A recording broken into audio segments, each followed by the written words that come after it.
Hallo zusammen und herzlich willkommen zurück bei «Los mal». Ich hoffe, ihr freut euch. Ich freue mich nämlich sehr, hier zu sein, bevor wir richtig anfangen mit der Folge. Und herausfindet, wie ihr euch das Leben ein bisschen besser in den Griff bekommt, wenn ihr so chaotisch sind wie ich. Kommt erstmal ein bisschen die Werbung. Und zwar ist die Folge gesponsert von der lieben Minerva. Ich habe euch schon mal von ihnen erzählt. Und das geht eigentlich so ein bisschen Hand in Hand mit dem sein Leben in den Griff bekommen. Also nochmal ein kleiner Reminder. Die Minerva ist eine Schweizer Privatschule mit 6 Standorten in der Deutschschweiz. Das ist mega viel. Also du kannst basically überall annehmen. Und du kannst nämlich nach der Lehre dort deine Berufsmaturität absolvieren. Und wenn ihr eine eidgenössisch anerkannte Berufslehre absolviert habt, dann müsst ihr nicht mal eine Aufnahmeprüfung machen. Also du kannst einfach straight up dort annehmen und Berufsmaturität machen und nachher studieren oder was auch immer du machen willst. Und das ist genau der springende Punkt. Du kannst nämlich basically alles machen, wenn du mal ein BM hast. Ihr könnt zum Beispiel die Passerelle machen. Nach der Passerelle kannst du literally alles, sogar an die ETH. Aber ihr könnt auch einfach an eine Fachhochschule mit der BM, je nachdem, was ihr am liebsten habt. Es gibt auch ganz verschiedene Modelle. Also ihr könnt das mit eurem Lifestyle so gut wie möglich vereinbaren. Ihr könnt es Teilzeit, aber auch Vollzeit machen. Und wenn ihr es Vollzeit macht, habt ihr es einfach in 2 Semestern durch. Also du hast BM innerhalb von einem Jahr. Also was du gerade zum ersten Mal hörst, du hast noch ein bisschen Zeit zum Überlegen, weil die Lehrgänge fangen immer im August oder Januar an. Also für August hast du noch ein bisschen Zeit, oder wenn du noch länger überlegen willst, hast du auch noch im Januar einen Timeslot, wo du dich da reinwürfeln kannst. Und die sich letztes Mal schon gedacht haben, wo ich erzählt habe, oh ja, das wäre doch etwas, das ist jetzt dein Reminder. Das ist eben genau so etwas, was eine Chaotin braucht, wie ich. Dass man nochmal nachhakt und so ist, hallo, wie sieht's aus? Machst du jetzt die BM bei der Minerva oder nicht? Ich hoffe schon. Unter minervaschulen.ch, das ist übrigens auch in den Shownotes, könnt ihr euch anmelden. Ihr könnt aber auch Beratungsgespräche vereinbaren oder einfach mal anrufen oder an Informationsanlässen vorbeigehen. Alles Weitere findet ihr in der Beschreibung. Danke vielmals Minerva fürs Sponsoren und jetzt fangen wir auch schon an. Leute, ich glaube, es ist kein Geheimnis mehr, dass ich ein Problem habe im Leben. Und ein kleiner Disclaimer, die Folge ist nicht für normale Leute. Es ist nicht für du, der zuhörst und du hast das Leben im Griff. Und du denkst dir, bei allen Leuten, die zum Beispiel das Zimmer nicht anbekommen, jemals aufgeräumt zu haben, du denkst dir so, Bro, wieso räumst du nicht einfach auf? Das ist nicht für dich. Wir sind nämlich nicht von dort. Ich bin nicht von dort. Ich kann es nicht, ich wünschte, ich könnte es, aber ich kann es nicht.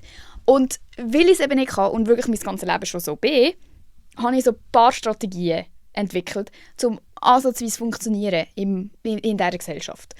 Man könnte darüber diskutieren, ob das ein Red Flag an mir ist und es wieder mal so etwas wäre, das ich eigentlich abklären lassen müsste. Was ihr mir ja so gerne sagt, wir immer gerne ferndiagnostizieren und sagen mir, Emma, du könntest von ADHS haben. Es geht jetzt nicht um das, weil ich habe es nicht abklären lassen. Und es ist auch egal. Es ist egal. Man könnte mich einfach als... Also es ist nicht egal, aber jetzt gerade ist es egal. Man betitelt mich einfach als Chaotin. Eine Person, die das Leben nicht im Griff hat. Und für das, dass ich so bin, ich bin eben von Grund auf ein Sauschwein, wirklich, habe ich das Leben eben wirklich eigentlich relativ gut im Griff. Meiner Meinung nach.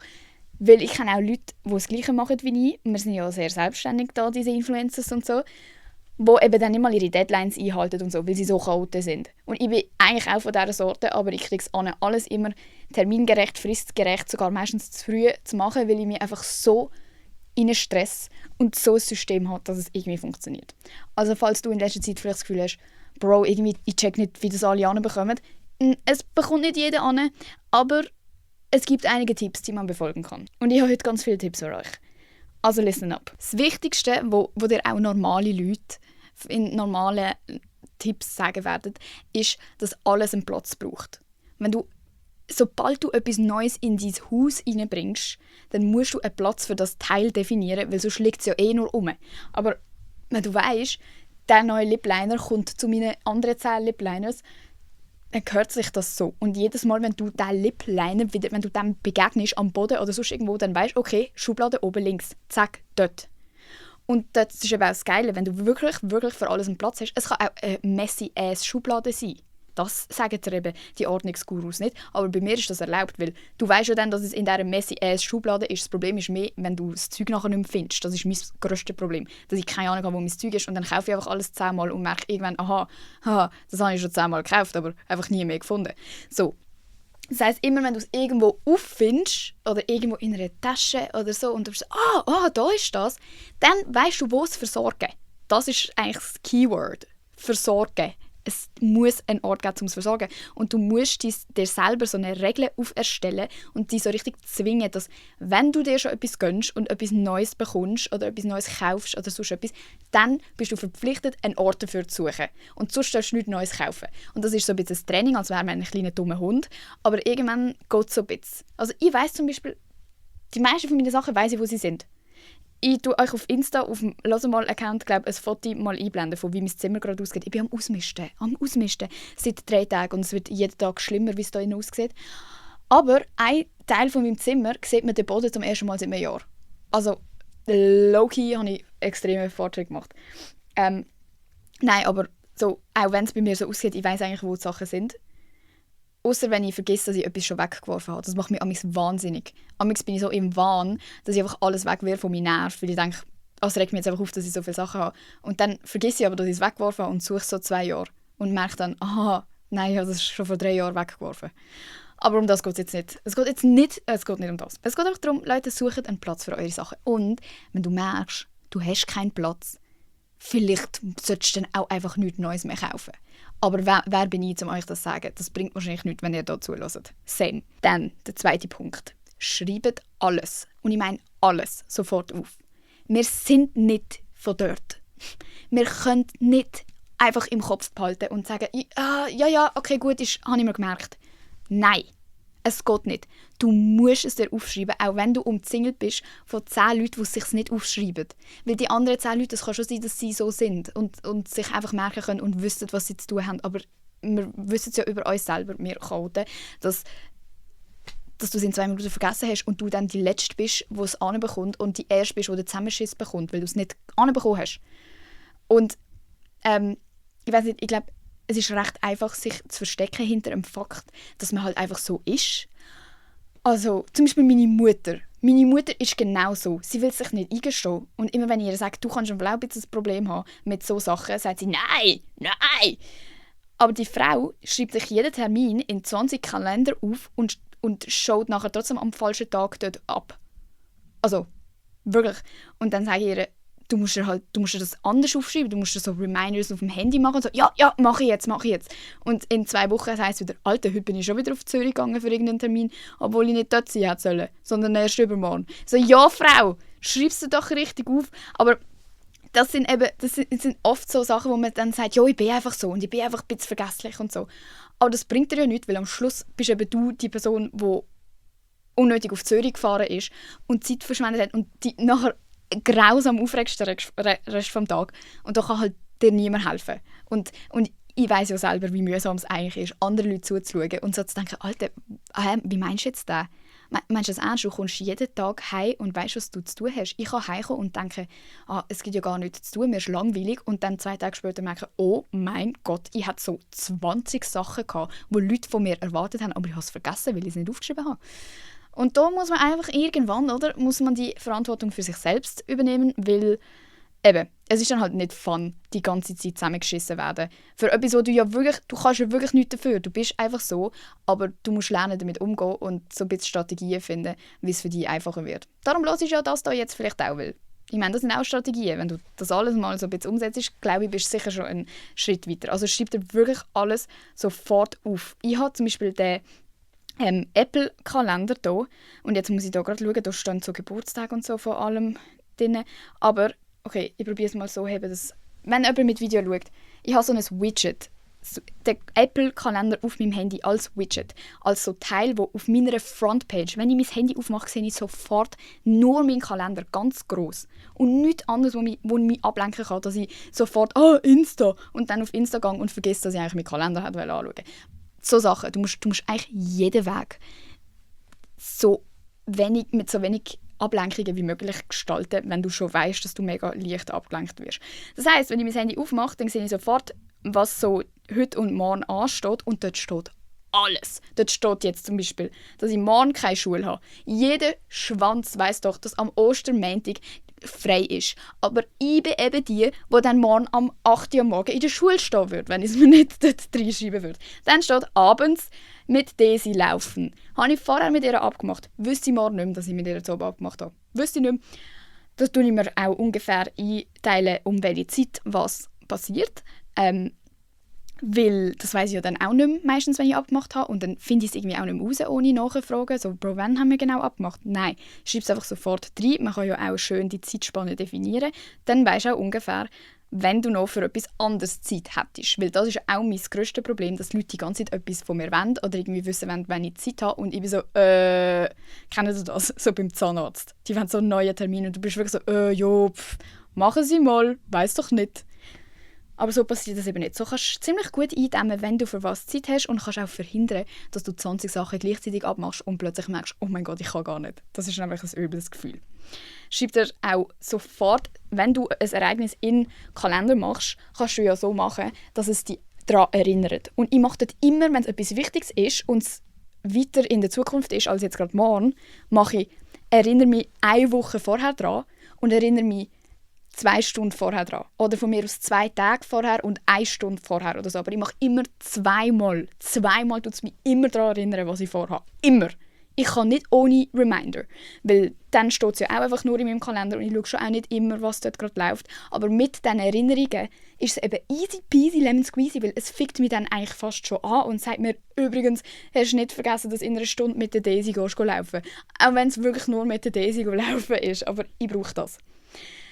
Ich brauche definitiv auch Hilfe, wenn ich da mir selber so zulasse. Aber es funktioniert, Leute. Ich habe mein System. Und wenn das nicht reicht oder wenn es so etwas ist, was euch mega nerven würde, im Kalender drin zu haben, wenn es so etwas ist, was eigentlich 5 Minuten geht und du hast keine Lust, dass es in deiner ganzen Woche drin steht, dann mach einfach nur Erinnerungen. Das ist ja auch eine App. Und die kannst du mittlerweile auch über die Kalender-App machen. Und du siehst sie auch in der Kalender-App. Aber sie sind dann wirklich als Erinnerung drin und nicht als ganzes Kalenderereignis. Also probiert das alles einfach mal aus und macht wirklich ein Widget. Es hilft. Wirklich. I promise. Auch wenn es kommt einem nervig vor, aber es geht wirklich so schnell. Und man kommt sich auch ein bisschen dumm vor, eben, wenn man das Gefühl hat, alle anderen müssen das nicht machen. Aber am Schluss bist du der Babo, der allen Auskunft geben kann darüber, wenn was passiert, wenn die anderen dann nachfragen. Das ist eigentlich noch ein Flex. Etwas anderes, was genauso humbling ist, man muss einfach für alles eine To-Do-Liste schreiben. Und ich weiss, als chaotische Person, denkt man sich dann noch schnell, ja, das brauche ich nicht. Und dann schreibst du es nicht auf. Und dann hast du es gemacht am Schluss des Tages? Nein. Und für mich ist am effizientesten, wenn ich so eine Notizen-To-Do-Liste mache, wo man so abkreuzeln kann, weil das finde ich irgendwie noch, das gibt mir dann irgendwie Glückshormon, wenn ich dann etwas abkreuzeln kann. Und das einzige Problem ist jetzt, dass ich amigs meine To-Do-Liste wieder vergesse. Also ich vergesse, dass sie existiert. Weil wer sagt mir, geh auf Notizen und schau sie an? Niemand. Aber für das gibt es dann eben wieder eine Erinnerung. Dann stelle ich mir nämlich irgendwann am 4 Uhr am Nachmittag eine Erinnerung, hallo, To-Do-Liste schauen. Und dann am 8 Uhr am Abend, To-Do-Liste. Alles gemacht, Fragezeichen. Und so torturiere ich mich selber den ganzen Tag. Ihr könnt es euch nicht vorstellen. Für die einfachsten Sachen. Und man muss auch wirklich Listen schreiben für den dümmsten Furz. Also ich schreibe mir sogar auf, Unterhosen mitnehmen. Oder irgendwie wirklich aufräumen. Oder Geschirrmaschine ausräumen. Oder Tilda laufen. All das schreibe ich auf. Und das zählt auch so ein bisschen zu dem, wenn ich irgendwie etwas habe, das mich mega stresst, weil ich habe wie so mega Mühe mit Überblick behalten über Situationen, wo mehrere Sachen aneinandergereiht sind. Also stellt euch vor, es ist Samstag, am Morgen habe ich einen Call, dann am Nachmittag habe ich einen 3 in Zürich und am Abend muss ich aber irgendwo in St. Moritz sein. Das ist für mich der pure Stress, weil ich check dann sofort nicht mehr, wenn ich was machen muss und ich bin dann so, ich schaffe es eh nicht. Und würde am liebsten alles absagen und einfach sagen, Digga, ich kann das nicht, ich check nicht, wenn ich los muss. Und dann schreibe ich mir eine Notiz und schreibe wirklich 8:00 Uhr Call mit Flavio. Das ist dann, wenn ich wirklich in einem Call sein muss. Das heisst, 7:00 Uhr Tilda laufen, damit es reicht. Weil wenn ich nur aufschreibe, am 8 Uhr muss dort sein, dann vergesse ich, dass ich vorher noch mit dem Hund laufen muss, dass ich mich noch parat machen muss. Ich schreibe wirklich auch auf 6:00 Uhr duschen, 7:00 Uhr Tilda laufen. Und dann weiss ich auch im Verlauf von diesem Morgen, wenn ich am 6 Uhr nicht aufstand, dann reicht es mir für das nächste nicht. Und wenn ich dann schon geduscht habe, Haar gewaschen habe, dann schaue ich actually auf meinen Zeitplan und bin so, am 7 Uhr muss ich mit der Tilda draussen sein. Das heisst, ich muss jetzt stressen. So, dass es mir immer safe reicht. Dann schreibe ich auf, nach dem Call, irgendwie essen, Kleider wechseln, Outfit raussuchen, nochmal Tilda laufen oder so. Und das alles muss wirklich, man muss dann auch die Zeit gut einem geben. Weil es bringt dir nichts, wenn du einen Zeitplan machst, wo nachher viel zu eng getaktet ist und du dann bei allem hinterher bist und dann gleich zu spät kommst, weil du es nicht gut eingerechnet hast. Du musst so ein bisschen herausfinden, wie lange du für was brauchst. Und zwar du, nicht wie lange ein anderer Mensch für das hat. Weil ich habe viel länger für alles gefühlt, weil ich immer 10 andere Sachen gleichzeitig noch mache. Aber ich kann mich auch stressen. Und dann, wenn ich ja dann irgendwie am Nachmittag irgendeinen Dreh in Zürich habe, dann würde ich mir aufschreiben, wie lange ich auf Zürich habe. Das kann man auch auf der Karten-App, Leute. Könnt ihr im Fall, wenn ihr mit dem Auto unterwegs sind, kann man auch eingeben, wenn man dort ankommen will. Dann mache ich immer eine Viertelstunde zu früh, immer, weil ich komme dann gleich zu spät, immer. Oder eben nicht zu spät, aber wäre ich auf pünktlich gekommen, würde ich immer zu spät kommen. Ich mache immer eine halbe Stunde bis eine Viertelstunde zu früh ankommen, dann reicht es mir immer super. Dann bin ich immer eine der Ersten, die dort ist. Und dann, wenn du eben auf die Karten eingehst, wenn du for real dort sein willst, dann berechnet es schon den Stau mit ein, der dort sein wird. Dann tust du wirklich die actual Zeit, die dir die Karten sagt, wo es Stau haben wird, mit einberechnen. Logisch, du kannst nicht immer alles perfekt wissen, aber es ist schon mal besser, als wenn du im Kopf denkst, ja, ich habe eine Stunde auf Zürich, aber es ist Feierabendverkehr und du hast es nicht mit überlegt. Und dann bist du 2 Stunden später dort, weil du es nicht überlegt hast. So. Dann schreibe ich auf 14:00 spätestens Abfahrt. Dann steht 15:30 Uhr dort. Dann steht 15:30 Uhr bis 17:30 Uhr in Zürich. 17:45 Uhr beim Auto sein, Abfahrt nach St. Moritz. So schreibe ich das im Fall auf, immer alles. Und es funktioniert super. Also, das ist mein Top 1 Tipp, auch wenn es kommt mega goofy über, oder das könnt ihr euch bei allem sagen, aber es ist ja wie egal. Und es braucht wirklich, also man braucht schon so 10 Minuten zum Planen, aber lieber plane ich alles 10 Minuten lang und komme mir dumm vor, als dass ich zu jedem Termin zu spät komme oder vielleicht sogar alles absage, weil ich das Gefühl habe, ich schaffe es gar nicht oder weiss irgendwie gar nicht, wo anfangen und so. Und so ist es halt viel übersichtlicher und gibt mir auch das Gefühl, dass es irgendwie Hände und Füße hat und für mich auch machbar ist. Vor allem, wenn ich mir dann wirklich noch aufschreibe, dann und dann musst du essen und dann machst du das und das. Weil dann weiss ich, okay, alles, was wirklich wichtig ist, hat Platz in diesem Tag. Auch wenn es komisch aufgebaut ist. Dann mache ich auch immer so ein Täschchen, also ich sage immer Pouch, wo wirklich alles Wichtige drin ist, was ich brauche, wo ich auch in jede Tasche so transferieren kann, also von Tasche zu Tasche nehmen kann. Weil bei mir ist immer das Problem, sobald ich zum Beispiel nicht meine Studiumstasche nehme, sondern irgendein Ausgangstäschchen, habe ich einfach nichts mehr dabei. Und vergiss dann auch, was eigentlich meine wichtigen Sachen wären und stand dann am Schluss im Ausgang ohne meine ID oder so, oder ohne Portemonnaie. Und das ist halt mega mühsam. Darum tue ich alles wirklich in so ein Necessaire-Teil. Und dort muss man lange dran herumfeilen, bis man das Perfekte hat. Es kommt einem immer wieder etwas in den Sinn, das man eigentlich nicht drin braucht, das einfach nur nervt und du nie anlängst. Und Sachen, die man gerne drin hat. Also das ist ein Prozess. Aber ich finde es eben noch lustig und ich tue es auch mega gerne so organisieren und ein- und ausräumen und so. Dort muss man wie auch ein bisschen selber wissen, was für einen wichtig ist. Aber bei mir ist zum Beispiel saumässig wichtig, dass ich in jeder Tasche Kopfwehtabletten dabei habe. Weil ich bekomme manchmal Migräne, also wirklich schlimme Migräne. Ich bin nicht eine von denen, die sagt, ich habe Kopfweh oder wo Kopfweh hat und sagt, ich habe Migräne, sondern ich habe so Kotz. Oh, sorry, fuck. Trigger Warning, Emetophobie, ich habe so Kotzmigräne, wo es mir wirklich elends geht. Und wenn ich dann keine Kopfwehtabletten dabei habe, dann habe ich das Problem, dann habe ich nämlich 2 Tage lang Migräne, anstatt einfach ein paar Stunden. Das sind so Sachen, die ich einfach dabei haben muss. Oder ich habe auch immer so ein Victorinox-Teil dabei, wo so nicht ein Sackmesser, aber wie so eine Karte. Und da ist jetzt auch eine Schere und alles immer drin. Das heisst, ich habe immer eine Schere dabei. Und sonst einfach so Sachen, so Lippenpomade und so ist ja obvious. Das hat man immer dabei. Aber das meint man eben. Ich meine immer, ich habe es dabei, bis ich es nicht dabei habe, weil ich die Tasche gewechselt habe und dann mein Leben hasse und mich wirklich nicht wohlfühle, wenn ich irgendwo anders bin. Und was bei mir auch etwas ist, was immer dabei sein muss, ist eine Powerbank. Weil irgendwie habe ich nie einen Akku. Und ich hasse es, irgendwo sein ohne Akku. Vor allem, wenn es irgendwie dunkel wird oder man allein ist oder so, ist einfach Powerbank key. Ich verstand nicht alle Leute, die sagen, ich habe keine Powerbank. Kauft ihr eine scheiß Powerbank.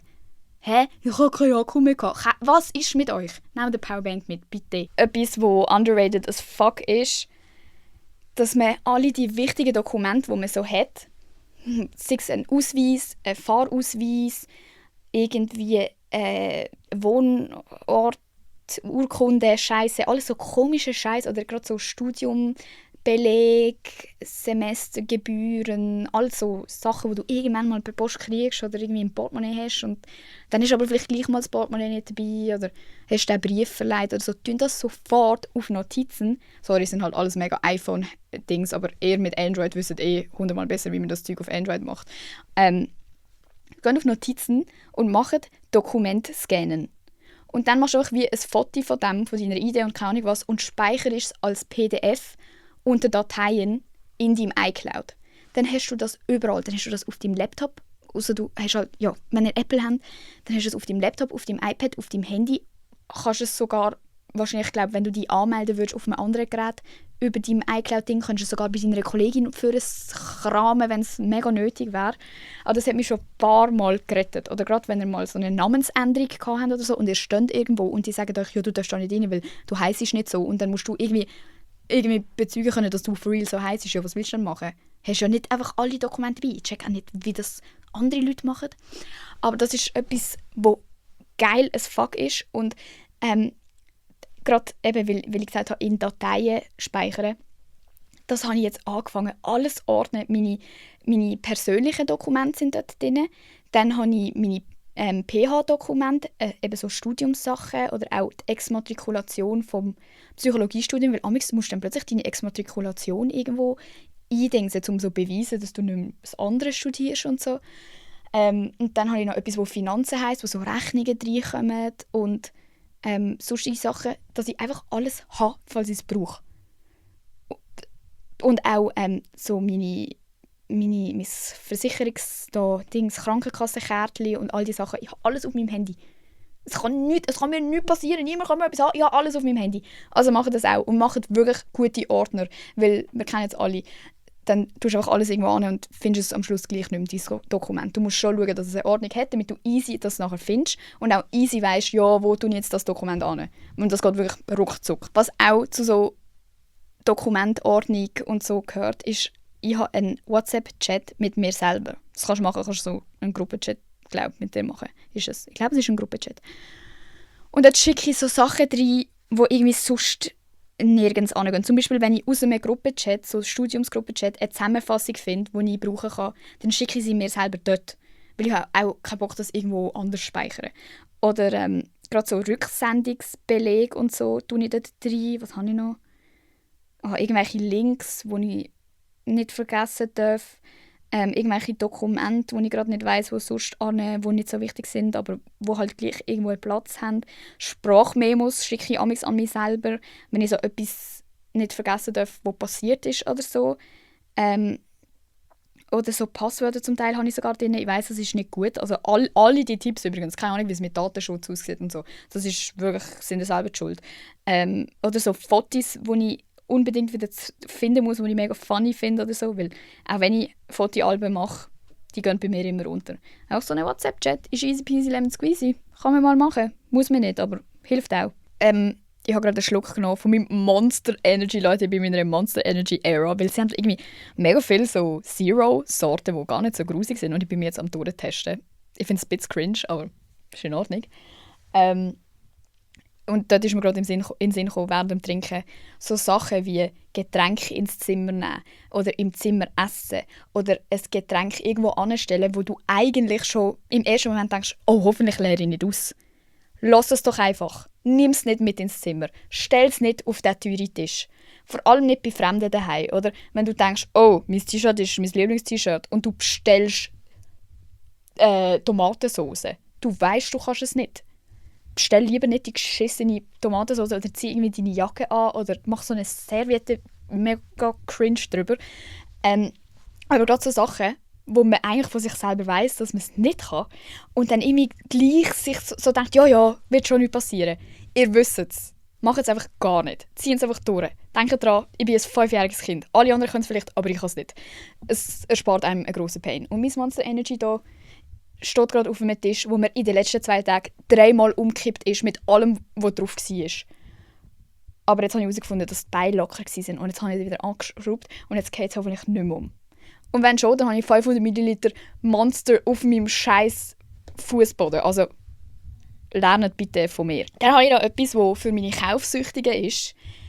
mega oft hilft es im Fall einfach, dass du, auch wenn du 2 Stunden am Stöbern bist und so etwas findest und alles in den Warenkorb machst und so und wirklich so bist, oh mein Gott, das ist geil, das ist geil, das will ich, das ist geil. Man kommt ja dann gerade so in den Wahn. Vor allem auch jetzt mitten in der Nacht oder so, dann ist es ja am schlimmsten. Und amigs denkt man sich dann so, nein, ich darf gar nicht drauf gehen, ich gehe gar nicht drauf. Und dann machst du vielleicht eine Woche nichts und dann hast du aber so Entzug, dass du plötzlich alles bestellst und alles kaufst und nachher bereust. Was hilft, ist gar nicht erst so sein, so, nein, jetzt darf ich nicht drauf und so, sondern einfach for real den ganzen Warenkorb füllen, 2 Stunden vom Leben verschwenden und so rumstöbern und Zeit vom Leben haben. Und dann einfach irgendetwas so auf TikTok gehen, wo die so ablenkt. Und dann auf TikTok die berauschen lassen. Und dann vergisst du, dass du deinen Warenkorb gefüllt hast. Und am nächsten Tag findest du die Sachen gar nicht mehr cool. Anstatt immer einfach bestellen, kannst du einfach wirklich so, es ist ja fun, um die Sachen anzuschauen und denken, das ist cool. Aber dann nicht wirklich durchziehen, weil meistens ist es eben das Gefühl vom überhaupt so suchen und so, was coolere ist als eigentlich das Bestellen. Also ich habe das mega oft, dass dann mega viel Zeug bei mir daheim ankommt, wo ich alles zurückschicke, weil ich so bin, das ist nicht mal cool. Wieso habe ich das bestellt? Weil ich auch gestört bin. Darum habe ich es bestellt. Aber ja, lass es doch einfach mal. Versprochen, es fühlt sich gleich gut an. Und wenn ihr so etwas habt, was ihr wirklich cool findet, dann macht ein Fotoalbum mit Screenshots davon, von all den Sachen, wo ihr schon mal gedacht habt, das wäre cool. Und wenn ihr etwas in so 2 Wochen wirklich immer noch mega cool findet, dann kann man sich ja mal überlegen. Und so rare ist nichts im Fall, dass man es sofort kaufen muss. Doch, actually schon. Im Moment kaufe ich die ganze Zeit Supreme-Sachen, weil die ganze Zeit Drops kommen, die halt mega schnell ausverkauft sind. Und jetzt bestelle ich jede Woche irgendetwas, wo ich mir nachher auch denke, so, finde ich das wirklich cool? Keine Ahnung, wir werden sehen. Dann habe ich noch, dass ich mindestens 2 verschiedene Bankkonten empfehlen würde. Ich weiß nicht, ob das so ein bisschen, also ob das jeder weiß, dass man das machen sollte. Also ich weiß nicht, ob man das machen sollte. Ich weiß auch nicht, ob das finanziell sinnvoll ist, aber das ist das Einzige, was mir hilft. Wenn auf mein normales Konto mein Lohn ausgezahlt wird, dann tue ich immer sofort so und so viel Prozent davon aufs andere Konto. Das ist dann quasi mein Sparkonto. Einfach damit ich nicht das Gefühl habe, oh mein Gott, ich habe so und so viel Geld zum Ausgeben und dann einfach das Gefühl habe, ich kann das Ganze ausgeben. Sondern dass auf meinem normalen Geldausgabekonto eigentlich relativ wenig drauf ist, dass ich immer so bin, oh, ich habe irgendwie kein Geld mehr. Weil mein Erbsen-Brain denkt dann eben nicht, ja, aber vom anderen Konto hast du ja noch so und so viel. Sondern ich bin dann einfach so, oh, ich habe kein Geld mehr. Und höre dann auf, Geld ausgeben. Also ist eigentlich recht effizient. Und das andere Konto, also das, was man dann als Sparkonto hat, das muss man dann wirklich auch respekten. Also da darfst du nur im Notfall wieder etwas davon zurück überweisen. Wenn du wirklich gerade kein Geld mehr hast oder irgendwie zu viel überwiesen hast und merkst, es reicht mir nicht oder so, aber sonst längst das nicht an. Okay? Also du tust so investieren und so Scheiße. Das sage ich euch nicht. Könnt ihr Miss Finance fragen oder die Folge mit dem Miss Finance hören. Aber wirklich, das ist so, als würde das Geld nicht existieren. Und das würde ich auch gar nicht eine Karte dazu machen lassen. Also es ist wirklich einfach ein Konto. Ich habe legit kein Kärtchen. Ich weiß auch nicht, was mit dem scheiß Konto anfangen kann. Ich weiß nicht, ob es ein gutes Konto ist, aber mein Geld ist auf jeden Fall weg. Also würde es nicht existieren. Und das hilft. Und für so alles andere würde ich so Daueraufträge machen. Zum Beispiel, wenn ihr euren Eltern jeden Monat Geld geben müsst. So macht einfach einen Dauerauftrag, weil das ist, glaube ich, auch recht normal. Ich glaube, das macht man so, aber es ist auch wieder so etwas, wo, wenn man nicht mega organisiert ist, wo man so denkt, ja, mache ich dann schon noch irgendwann. Macht es einfach. Und nehmt auch wirklich das Herzen, wenn ihr euch ein Ziel setzt, je nachdem, was in eurem Budget möglich ist, wie viel Prozent ihr auf die Seite legt. Du kannst legit auch 1% von deinem Lohn wegtun, solange du irgendetwas auf die Seite legst. Probier das immer durchzuziehen. Also nicht einen Monat, jetzt mache ich mal 300 Stutz auf die Seite und den nächsten Monat 3000 Stutz, sondern mach einfach immer das Gleiche.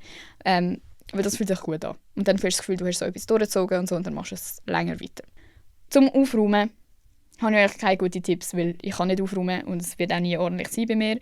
Aber was ich schon sagen kann, wenn ihr schon so Sachen kauft, wo man das Zeug reinschmeißt und es dann anscheinend aufgeräumt ist, aber dabei hast du einfach in jeder Schublade eine riesige Sauordnung, dann kauft wirklich so Containers, die geschlossen sind. Weil eben, wir sind nicht von dort. Wir können nicht offene Containers haben und meinen, es wird dann schon ordentlich aussehen. Nein, es sieht übel aus. Es sieht aus, als wärst du eine Hoarderin. Nimm einfach ein geschlossenes. Auch wenn die weniger cute aussehen, aber am Schluss ist es gleich besser, als wenn jeder weiss, dass du ein Problem hast mit Aufräumen. Zum Beispiel die Körbchen, die alle haben, von Hey. Die cute Körbli. Ich habe die auch überall. Aber das ist nur für geordnete Sachen. Dort dürfen nur Sachen aus, die so scheins aufgeräumt sind. Wo eigentlich einfach, du kannst so ein Kettchen und ein Ohrenring drin machen und sonst sieht es schon messy aus. Die sind mega unpraktisch. Die brauchen nämlich auch nur Platz und am Schluss kannst du so 3 Sachen drin tun, ohne dass es scheiße aussieht. Darum empfehle ich euch immer geschlossene Sachen, aber auch dort, geschlossene Sachen sind übel. Wenn du alles nur irgendwo reinschiebst oder unter das Bett oder so, dann vergisst du wieder, dass du es hast und machst das, was ich mache, kaufst es nochmal 10-mal oder hast das Gefühl, wo sind meine Sachen? Ne? Es hilft auch, wenn man, das ist wirklich jetzt übel, aber wenn man so fast eine Liste führt, wirklich irgendwo aufschreibt, was man alles hat und was man alles noch aufbrauchen muss oder wo sind meine Herbstkleider, wo sind meine Sommerkleider, weil meine alten Winterkleider sind unter meinem Bett und ich habe einfach gedacht, ich habe keine Pullis mehr. Bis ich letztes Mal unter meinem Bett geschaut habe und so gedacht habe, oh mein Gott, das sind ja die ganzen Pullis. Es wäre mir nie im Leben in den Sinn gekommen, dass ich die vielleicht irgendwo an da habe. Ich habe gedacht, ich habe keine. So, das passiert halt mit geschlossenen Sachen. Darum ist auch wieder wichtig, das, was ich als erstes gesagt habe, dass alles einen Platz braucht. Weil wenn deine Sachen actually einen Platz haben und du weißt, meine Lippenpomadensammlung ist unter meinem Bett, dann wirst du automatisch, wenn deine letzte Lippenpomade leer ist, unter dein Bett gehen und die nächste Lippenpomade vorholen, anstatt dass du eine neue kaufen gehst, weil du denkst, meine Lippenpomade ist leer. Und dann merkst du 2 Wochen später, ich habe ja eigentlich noch 30 daheim. So. Also es muss alles sehr bedacht sein, wenn ihr etwas Geschlossenes habt. Aber generell sage ich halt, viel Glück mit offenen Containers. Ihr schafft es nicht. Wir schaffen es nicht. Es geht nicht. Und das ist jetzt noch so ein bisschen nicht auf Ordnung und so Chaot bezogen, sondern etwas, was mir einfach persönlich aufgefallen ist, was mit dem zusammenhängt, dass ich sonst schon so bin. Ich habe auch viel mehr das Gefühl, dass ich die guten Sachen mega schnell vergesse. Und dass ich, weil ich so viele Gedanken habe den ganzen Tag und so Wirrwarr herrscht, habe ich amigs dann mega schnell das Gefühl, das hat mich eh niemand gern. Oder wenn hat das letzte jemand etwas Nettes für mich gemacht. Oder so komische Sachen. Und für das hilft es auch mega, wenn man wirklich alles Gute, was passiert, aufschreibt. Du kannst wirklich so eine Notiz machen mit guten Dingen, die passiert sind. Oder Dinge, die lustig waren. Oder nette Sachen, die Leute gesagt haben. Und dann schreibst du einfach auf und schreibst so drauf, Daisy, Doppelpunkt und nachher in Anführungszeichen, Emma, du bist hübsch. Und von mir aus machst du sogar noch das Datum an, dass du so Proof hast, dass irgendjemand etwas Nettes zu dir gesagt hat. Oder dass keine Ahnung, dass du einen tollen Tag am See verbracht hast mit deinem Hund oder so. Weil ich Gefühl, man vergisst das so schnell, weil man eben so crazy drauf ist und kann dann mega schnell sich so verfangen in dieser Negativitätsspirale. Und ich habe das Gefühl, das ist bei mir mehr so als bei Leuten, die vielleicht normaler sind im Kopf als ich. Und das hilft mir mega. Wirklich, oder in Moment, ich schreibe es mir zum Beispiel jetzt nicht auf, aber das ist etwas, was ich mir beim Überlegen so denke, das könnte man eigentlich auch machen. Im Moment, wo so etwas passiert, wo mir jemand etwas Nettes sagt, tue ich es wirklich nochmal so 10-mal nachher so, oh mein Gott, sie hat mir gerade das gesagt. Oh mein Gott, sie hat mir gerade das gesagt. Oh mein Gott, weisst du noch, sie hat das und das heute gesagt. Du so über den ganzen Tag das nochmal so im Kopf sagen, weil ich es selber nicht vergessen will. Wie wenn man so ums Haus läuft und so vor dem Gehen und merkt, oh mein Gott, ich muss noch meinen Schlüssel mitnehmen, Und dann sagst du es dir immer wieder und immer wieder, weil du es nicht vergessen darfst. Anstatt es dir einfach aufschreiben und dann laufst du wieder aus dem Haus, ohne es dabei zu haben. Aber nein, wirklich so, ich tue das wirklich immer wieder. Es ist ein bisschen komisch, wahrscheinlich, das so zu hören, aber es ist wahrscheinlich auch nicht so das Normalste, aber ich tue die Sache einfach 20 Mal nochmal sagen, heute war im Fall cool gewesen, heute ist im Fall cool gewesen, heute ist im Fall cool gewesen, weil die Chance dann einfach viel höher ist, dass ich übermorgen noch weiss, dass vorgestern actually cool war. Ich weiss zum Beispiel auch nie, was ich in der Woche gemacht habe, oder was ich gestern gemacht habe, oder was ich gegessen habe, oder was ich erreicht habe. Das ist auch mega so ein Ding. Das ist mir wegen dem eingefallen, ich habe jetzt eine Excel-Liste gemacht mit so meinen Einnahmen und wenn was kommt und so, weil wenn man selbstständig ist, dann die Zahlungen kommen nicht jeden Monat, sondern du kriegst dann mal alle 3 Monate eine krassere Auszahlung, weil dann wie 3 Monatslöhne auf einen Schlag kommen oder so. Und dann ist aber während diesen 3 Monaten, wenn du keine Übersicht hast, hast du das Gefühl, oh mein Gott, ich verdiene kein Geld. Und ich habe das mega lange aufgeschoben, weil das habe ich alles schön in so einer Excel-Liste gemacht und weiss, die Sachen sind schon ausgezahlt worden, die Sachen kommen noch, dann und dann soll das und das kommen, so und so viel. Und das hilft eigentlich auch, um so zu sehen, was ich so beruflich halt erreicht habe, weil eben genau das, ich habe das Gefühl, ich komme dann so in das Ding, ich verdiene kein Geld mehr, ich habe keine Kooperationen mehr und dabei habe ich es einfach vergessen. Und das kann man auf alles anwenden oder auch im Hobby, irgendwie mit, weiß auch nicht, ich spiele scheiße Fußball und dabei weisst du einfach nicht mehr, dass du schon 10 Goals gemacht hast oder so. Keine Ahnung, ich weiß nicht, wie es funktioniert mit Fußballern sein und crazy sein. Aber wisst ihr, was ich meine? So Sachen bewusster aufschreiben, festhalten, gehört so ein bisschen dazu, wenn man sehr chaotisch ist. Und helfen mega. Mir hilft es mega jetzt. Ich bin viel ruhiger, seit ich diese Excel-Liste habe, auch wenn ich Excel hasse. Aber mir ist auch geholfen worden. Und das muss man aber dann halt auch aufrechterhalten. Also ich muss ja jetzt jedes Mal, wenn eine neue Kooperation reinkommt, ist es meine Verantwortung, dort wieder reinzuschreiben. Klar, ich habe ein Management. Klar, die haben die Übersicht. Klar, ich kann jeden Tag fragen, Phil, was haben wir schon wieder für Kooperationen? Aber ich kann ja nicht den ganzen Tag allen auf die Eier gehen, nur weil ich alles vergesse. Das ist wie wieder meine Aufgabe, dass ich selber auch nochmal die Ordnung bei mir habe. Auch wenn es ein Mehraufwand ist, einfach, dass ich mich wohlfühle. Es geht ja mega viel ums Wohlfühlen, anstatt um, wie sinnvoll ist es, wie viel Zeitaufwand hast du. Okay, ich habe mehr Aufwand, aber dafür bin ich nicht im Elend jeden Tag im Bett, weil ich denke, was muss ich alles noch machen? Ich weiss, was ich alles noch machen muss, weil ich es mir wirklich überall alles aufgeschrieben habe. Ja, es ist einfach, ich glaube, es ist ein Prozess. Und ich glaube, man darf nicht zu hart mit sich selber sein, aber ich glaube, man muss sich trotzdem mega an der Nase haben. Sagt man das so? Ich weiß es nicht. Man muss sich selber die Regeln und Grenzen setzen, weil es ist so einfach, zum dann sagen, ja, ist ja gleich, schreibe ich jetzt nicht auf. Aber je mehr du das durchziehst, desto einfacher wird es und desto mehr wird es einfach zu einer Routine, wo du einfach durchziehst, egal was. Also bei mir ist es gar keine Frage mehr, ob ich alles in meinen Kalender so reinschreibe, wie ich es reinschreibe. Früher schon. Früher habe ich es nicht aufgeschrieben oder habe es irgendwo auf einem Papier aufgeschrieben, das ich dann verloren habe. Darum mache ich es jetzt auf dem Handy, weil das ist für mich am einfachsten. Aber so, dass sich kennenlernen und herausfinden und auch Tipps eben von anderen einholen, jetzt gerade wenn ihr das hört, das ist mega gut und ich mache das auch. Ich schaue mega oft TikToks über das und dann speichere ich es oder schreibe es mir sofort auf oder erzähle es jemandem, weil das hilft mir auch mega. Sobald ich etwas jemandem erzählt habe, zum Beispiel, jetzt muss ich noch das machen oder ich habe ein TikTok gesehen, die hat gesagt, dass es hilft, wenn man so und so aufräumt oder so, dann tut sich das auch viel mehr festigen. Und auch gerade, wenn man es anderen Leuten erzählt, was man zum Beispiel vorhat, also zum Beispiel, hey, ich will jetzt jede Woche einmal mindestens mein Zimmer ganz aufgeräumt haben. Sobald du das jemandem sagst und vielleicht auch sagst, hey, kannst du mich bitte ein bisschen daran erinnern, wenn ich es nicht gerade mache, dann helfen dir die Leute auch. Aber wenn du das nicht willst, wenn es dich dann einfach nur nervt, dass alle sind, hey, du musst schon dein Zimmer aufräumen, dann behalte es für dich. Aber ihr wisst, was ich meine. Man kann so ein bisschen seinen Weg finden und es ist anstrengend als Fuck, so einen Kopf haben, ich weiss es. Und es ist auch für Leute, die nicht so crazy chaotisch sind, glaube ich, wirklich nicht nachvollziehbar. Ich glaube, die denken sich wirklich, wirklich so, hä, du spinnst, mach doch einfach. Und falls jemand zulässt und wirklich so ist, so, hä, die Tipps sind doch logisch. Es ist aber für ganz viele Leute nicht logisch. Und für mega viele Leute so ein riesen Aufwand und so eine Überwindung. Und ob das jetzt Sinn macht oder nicht für jemanden, der das nicht versteht, ist wie egal. Weil am Schluss kannst du ja wie froh sein, dass es für dich nicht so anstrengend ist, ein aufgeräumtes Zimmer zu haben. Also für mich ist es wirklich unmöglich.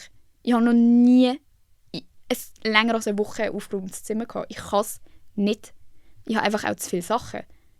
Das ist mein Problem. Ich habe zu viele Sachen, aber ich kann mich nicht von diesen Sachen trennen. Und für mich ist es ein riesen Aufwand, auszumisten und vor allem nichts mehr Neues zu kaufen. So schnell ist es ja einfach. Aber das ist so mein Problem, wo ich besser werden muss und wo ich Strategien finden muss und wo ich voll dran bin. Und denke daran, wenn ihr Leute irgendwo sehen und so sind, Alter, what the fuck, gerade so auf Social Media, wenn sie so sind, oh mein Gott, gerade bei Müttern ist das mega, was, wie kannst du deine Kinder in so einer Sauordnung lassen? Die Leute leiden am meisten darunter. Selber. Ich hasse es, dass ich so unordentlich bin. Ich hasse es. Es ist nicht, dass ich mich wohlfühle in einem unordentlichen Zimmer. Es ist einfach, dass ich es nicht besser anbekomme. Und wenn ihr schon zuschaut und denkt, boah, das ist crazy, dann stellt euch vor, wie die Leute sich fühlen. Logisch will eine Mutter nicht, dass ihr Kind in einem messy Haus aufwachsen muss. Aber vielleicht ist sie dafür die Energie, die sie nicht aufbringen kann zum Aufräumen. Hoffentlich kocht sie dafür cool für ihr Kind oder geht mehr mit ihr auf den Spielplatz oder ist sonst mega liebevoll. Das heisst nicht, dass man ein schlechter Mensch ist oder irgendwie dumm oder das Leben nicht richtig im Griff hat oder so, weil man die Sachen schlechter kann, sondern man kann die Sachen einfach schlechter. Dafür sind wir super kreativ und nett und weiss auch nicht was, hoffentlich. Ja, das war mein Wort zum Sonntag. Ich hoffe, es hat euch gefallen oder hat euch geholfen oder vielleicht habt ihr euch auch einfach amüsiert beim Zuhören und weiss auch nicht was. Ich schreibe euch sonst alle Schritte oder alle Tipps, die ich habe, hören mal auf Insta auf, damit ihr es einfach screenshotten, wenn ihr wollt, weil eben, das ist ja schon wieder so ein Ding, bis ihr das fertig gehört habt, wisst ihr wahrscheinlich gar nicht, was ich alles gesagt habe. Aber ich schreibe es euch auf jeden Fall auf. Dann könnt ihr immer wieder zurück zu dem gehen oder auch zurück zu dieser Folge. Wenn ihr das denkt, dann speichert sie am besten. Tipp von mir, ich speichere immer alle Folgen. Also so abladen, wo ich nochmal so bin, da muss ich vielleicht nochmal reinhören. Ja, und sonst wünsche ich euch eine tolle Woche. Wir hören uns, ich hoffe, wieder pünktlich am Sonntag. Danke fürs Zuhören. Habe ich das schon gesagt? Ich weiß nicht. Ich leere jetzt hier das Monster ab. 500 Milliliter, jedes Mal könnt ihr das fassen. Ist crazy. Ciao.